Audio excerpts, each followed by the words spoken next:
Tulad ng kanilang mga partido, hati rin ang reaksyon ng Senado sa shooting incident. May mga nagsabing palabas lang, may mga nagsabing totoo ito, pero may tumanggi namang magkomento. Narito ang Agenda Weekend Report ni Dexter Ganibe ng Abante.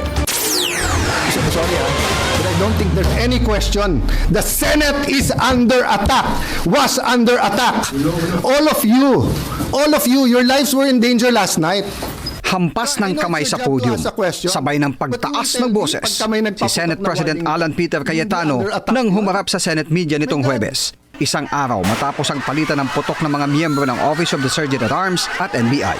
Nanindigan ng Senate President, under attack ang Senado. Kinundi na rin ng kanyang kapatid na si Senator Pia Cayetano ang mga lumutang na espekulasyon na scripted ang nangyari noong Miyerkules.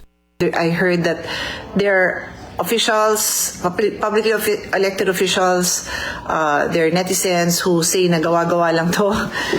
I can tell you na there is no way na gawa-gawa ito. Ganyan din ang posisyon ng mga bagong majority members. Si Senator Amy Marcos, naghain na ng resolusyon para maimbestigahan ng Senado in aid of legislation, hindi lang ang nangyaring barilan, kundi maging ang kaguluhan noong Lunes, Mayo 11.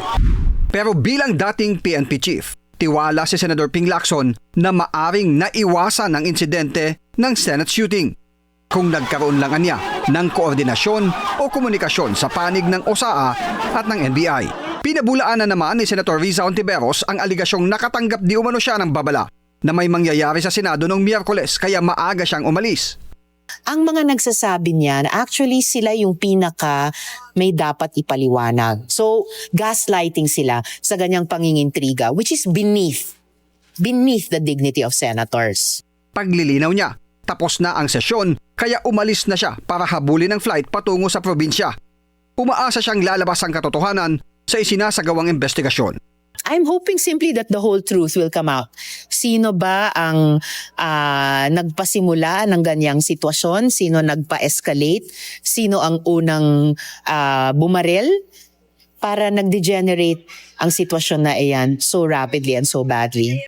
Sa panig naman ng napatalsik na si Senate President Tito Soto, pinauubayan na niya sa mga investigador ang pagkalkal sa katotohanan. Sa isang text message sa BNC, sabi ni Soto, "Less talk, less mistake."